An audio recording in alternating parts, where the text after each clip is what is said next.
ہم آج یہاں اس لیے جمع ہوئے ہیں کہ مولانا حسین احمد مدنی مرحوم کے انتقال پر اپنا دلی غم و افسوس ظاہر کریں۔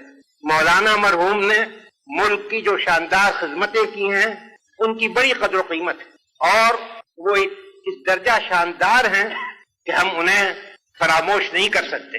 ابھی ان کی عمر بہت چھوٹی تھی کہ ان کے والد اپنے وطن فیض آباد کو چھوڑ کر حجاز چلے گئے، اس خیال سے کہ اپنی زندگی کے آخری دن مدینہ منورہ میں بسر کریں۔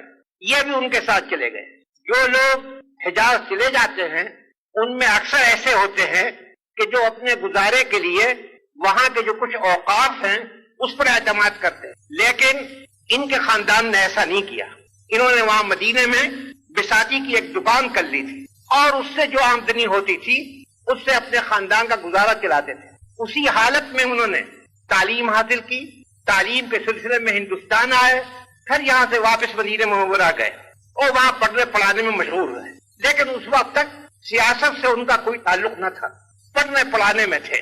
سن 1916 میں جب مولانا محمود الحسن دیوبندی مرحوم حجاز گئے تو یہ وہ زمانہ تھا کہ آپ لوگوں کو یاد ہوگا کہ شریف مکہ برٹش گورنمنٹ سے مل کر بغاوت کا انتظام کر رہا تھا۔ چنانچہ ان کی موجودگی میں شریف نے بغاوت کا جھنڈا بلند کیا۔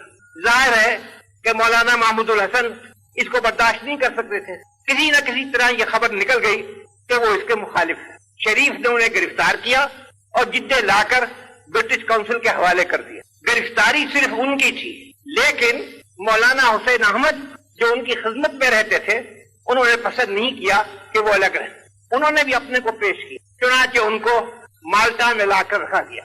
جب لڑائی ختم ہو گئی اور مولانا محمود الحسن اور ان کے ساتھیوں کی رہائی کے لیے ملک میں صدائیں اٹھی تو گورنمنٹ نے انہیں رہا کیا۔ اس وقت یہ ہندوستان آئے۔ کچھ دنوں کے بعد کلکتے کی جامع مسجد میں نے ایک مدرسہ جاری کیا تھا تاکہ نان کوآپریشن کے سلسلے میں جن طالب علموں نے مدرسہ کالج کو چھوڑا تھا ان کی تعلیم کا انتظام ہو۔ وہاں ان کو مدرس اول مقرر کیا گیا، وہاں کام کرتے رہے، لیکن سیاسی جلسوں میں بھی شریک ہوتے تھے، مگر زیادہ انہوں نے ایکٹیو پارٹ اس وقت نہیں لیا۔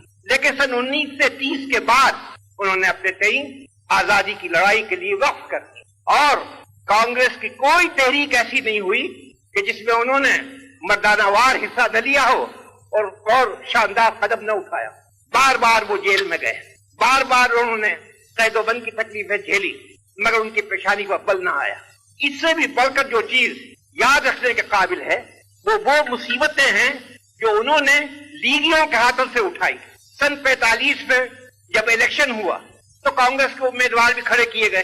چنانچہ مولانا حسین احمد مرحوم نے ملک کا دورہ کیا اور ہر جگہ لوگوں سے اپیل کی کہ جو کانگریس کے امیدوار ہیں ان کو ووٹ دیں۔ اس پر لوگوں نے جس غیر شریفانہ طریقے سے بعض مقامات پر ان کی مخالفت کی، حتیٰ کہ ضلع ہگلی کے ایک مقام پر تو ان کی جان کے لالے پڑ گئے تھے۔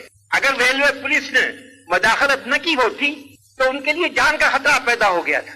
آپ کو یاد ہوگا کہ اس زمانے میں لیگیوں نے یہ کیا تھا کہ عوام کو دھوکہ دے کر مذہبی پاگل پن اجاگر کیا جائے، اور جاہلوں میں جب مذہبی پاگل پن پیدا ہو جائے تب اس کی کوئی حد نہیں ہوتی۔ ان کو مقابلہ کرنا پڑا، لیکن یہ اپنی جگہ پہاڑ کی طرح قائم رہے۔